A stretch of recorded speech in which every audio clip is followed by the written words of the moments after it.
It is very easy to work together as a team using Engage. By clicking on Unassigned, you can see all the messages that are not assigned to any team member yet.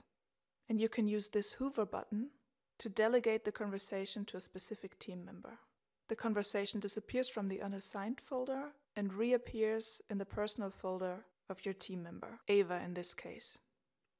If you're in trouble because you don't know how to answer to a message, because a user left an angry comment, for example, you can simply leave an internal note for your colleague asking them for help. Your note appears below the comment, only visible to your team members, not on Facebook. Now I can delegate the conversation to my team member so they can help me. In case there's a problem that no member of my FanPage Karma account can help me with, I have the option to ask for external feedback, for example my boss or my client. To do so, you have to add the person's name, their email address, and your request and send.